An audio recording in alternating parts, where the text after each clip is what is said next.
శ్రీ రేణుకా ఎల్లమ్మ తల్లి జ్యోతిష్యాలయం ఎలాంటి సమస్యలకైనా గురువుగారు పరిష్కారం కొన్ని రోజుల్లోనే జరిపిస్తారు. భార్యాభర్తల మధ్య సమస్యలు, ప్రేమ సమస్యలు, కుటుంబ సమస్యలు, వ్యాపారంలో నష్టం రావడం, స్త్రీ పురుష వశీకరణం 100% గ్యారంటీ. మీకు ఎటువంటి సమస్యలున్నా జ్యోతిష్యం చెప్పబడను. గురువుగారి ఫోన్ నంబర్ 8466923012. ఓం సాయిరామ్. సమర్థ సద్గురు సాయినాథ్ మహారాజ్కి జై. సాయిబాబా భక్తులందరూ కూడా నమస్కారం అండి.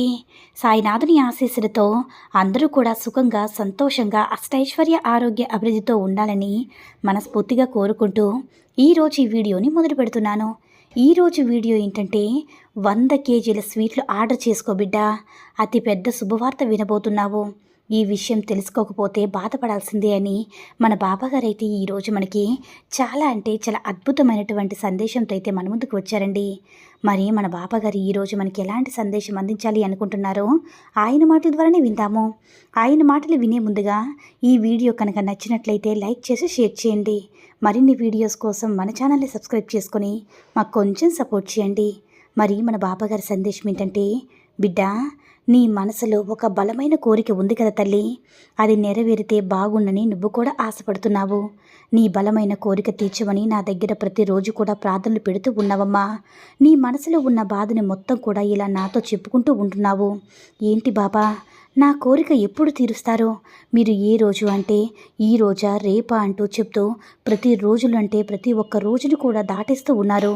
కానీ నా కోరికలు, కష్టాలు, సమస్యలు మాత్రం తీర్చడం లేదు తండ్రి అని నన్ను ప్రశ్నిస్తూ ఉన్నావు కదా తల్లి. అందుకే ఈరోజు నువ్వు అడిగే ప్రతి ప్రశ్నకి కూడా జవాబు ఇచ్చి నీకు వరాన్ని, అదృష్టం ఇవ్వడానికి వచ్చాను తల్లి. జాగ్రత్తగా విరిచూడు.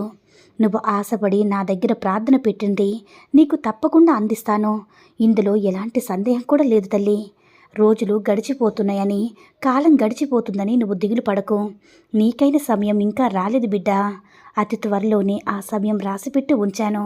ఆ సమయం నీకు వచ్చినప్పుడు నీకు మంచి శుభవార్త, నువ్వు కోరిన శుభవార్త నీకు చేరవేస్తానమ్మా. ఆనందంగా ఉండు. ఒక చిన్న జలపాతం పెద్ద నదిలా మారి ఎన్నో పరుగులు తీస్తుంది కదా. చిన్న విత్తనం పెద్ద మహావృక్షంలో పెరుగుతుంది. అలానే బిడ్డ, ఈ ప్రపంచంలో చిన్నగా ఏదైనా ఉన్నా పెద్దగా మారుతాయి, తర్వాత అద్భుతంగా మారుతాయి. మనిషి కూడా అలాగే ఉంటాడు. చిన్నగా పుట్టి పెరిగి పెద్దయ్యి కీర్తి ప్రతిష్టలు గడిస్తాడు, అద్భుతాలు చేస్తాడు. అవి తనలో ఆలోచన విధానాన్ని బట్టి ఉంటాయమ్మా. ప్రతి ఒక్కరూ కూడా అద్భుతాలు చేయరు కదా. గొప్ప ఇళ్లల్లో పుట్టి దేనికి పనికి రాకుండా పోయేవాళ్ళు కొంతమంది ఉంటే, పేద ఇంటిలో పుట్టిన తన తల్లిదండ్రులు అంటే తల ఎత్తుకుని గర్వంగా జీవించేలా బ్రతికేవారు మరికొంతమంది ఉంటారు.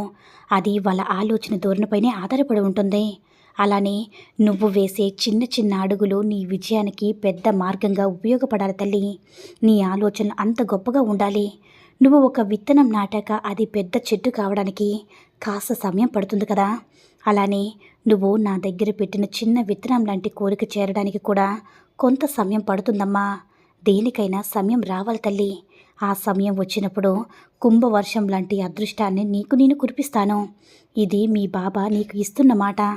అస్సలు పొల్లిపోదమ్మా. నీకు ఒక విషయం చెప్పనా బిడ్డ, స్వచ్ఛమైన బంగారం కూడా ఒక మంచి హారంగా మారాలి అంటే దాన్ని కాల్చక తప్పదు కదా. కరిగించాలి, దెబ్బలు తినాలి. అప్పుడే అది అందమైన హారంలా మారి అందరినీ ఆకట్టుకుంటుంది. మనిషి కూడా అంతే బిడ్డ.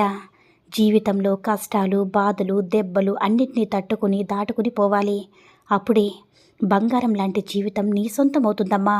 గెలుపు నీ ముందు ఉంటుంది. నీకు ఒక చిన్న సమస్య రాగానే, కాస్త కష్టం ఎదురవగానే వెనకడుగు వెయ్యొద్దు. నీ లక్ష్యాన్ని ఆపిస్తే ఎలా చెప్పు? జీవితంలో నువ్వు అన్నీ కోల్పోయినా సరే బిడ్డ, నమ్మకాన్ని మాత్రం కోల్పోకూడదు.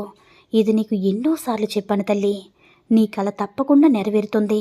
నీ భవిష్యత్తు నీ చేతిలోనే ఉంటుందమ్మా. దాన్ని చక్కబెట్టుకోవాలి అన్న ఆలోచన నీకు వచ్చినప్పుడే నువ్వు ఎన్ని కష్టాలు వచ్చినా దాటిస్తావు, ఎన్ని బాధలనైనా తట్టుకుని విజయాన్ని సాధిస్తావు. నీకోసం మాత్రమే ఈ మాటని చెప్తున్నాను బిడ్డ. మేఘం నుంచి జారిపడిన ప్రతి చినుకు ముత్యం కాకపోవచ్చు, కానీ ఒక్కొక్క చినుకు ఒక్కొక్క మొలకకు ప్రాణం పోస్తుంది. ఎన్నో మూగచెవులు దాహాన్ని తీరుస్తుంది. చిన్న చినికే ఎంతో మందికి ప్రాణం పోస్తుందో చూసావమ్మా. ఎంతో ధైర్యంగా నిలబడుతుంది. ఎంత ధైర్యంగా నిలబడగలుగుతుందో చూసావు కదా. అలానే నువ్వు కూడా ఆ చినుకును చూసి నేర్చుకో. నా వల్ల ఏమీ కావడం లేదు బాబాని ఎప్పుడు అనద్దు. ధైర్యంగా ఉండు. నేను ఉన్నాను కదా తల్లి, పక్కనే ఉండి నిన్ను నడిపిస్తాను. ప్రశాంతంగా ఉండు బిడ్డ. నేను మాత్రమే ఏమి చేయగలను అనుకుంటే మేఘం దాక్కుని ఉండిపోతే మూగ జీవాల దాహం ఎలా తీరుస్తాయి చెప్పు. అర్థమవుతుందా బిడ్డ? ఎప్పుడు కూడా అలా చేయదు. నా పని నేను చేసుకుపోతాను, ప్రతిఫలం భగవంతుడు ప్రసాదిస్తాడని మేఘం నుంచి జాలువారి నేలపైకి దూకుతుందమ్మా. అలానే నువ్వు ఉండాలని చెప్తున్నాను. నీ ప్రయత్నం నువ్వు చేస్తూ వెళ్ళు, ప్రతిఫలం భగవంతుడిస్తాడు. ఎంత పనికి అంతే ప్రతిఫలం. ఈ ఒక్క విషయాన్ని గుర్తుంచుకో బిడ్డా. నీ జీవితంలో ధైర్యంగా ఉండు, సంతోషంగా ఉండు. నీ సాయి తండ్రి అన్నింటికీ తోడు ఉన్నాడని నమ్మకంతో ఉండు అని మన బాబాగారైతే ఈరోజు మనకి చాలా అంటే చాలా అద్భుతమైనటువంటి సందేశాన్ని అయితే అందించారండి. సాయి మహిమల ద్వారా వచ్చిన ఈ సందేశం మీ అందరికీ కూడా నచ్చిందని అనుకుంటున్నాను. ఈ వీడియో నచ్చినట్లయితే లైక్ చేసి షేర్ చేయండి. మరిన్ని వీడియోస్ కోసం మన ఛానల్ని సబ్స్క్రైబ్ చేసుకుని మాకు కొంచెం సపోర్ట్ చేయండి. సర్వే జనా సుఖినో భవంతు. జై సాయిరామ్.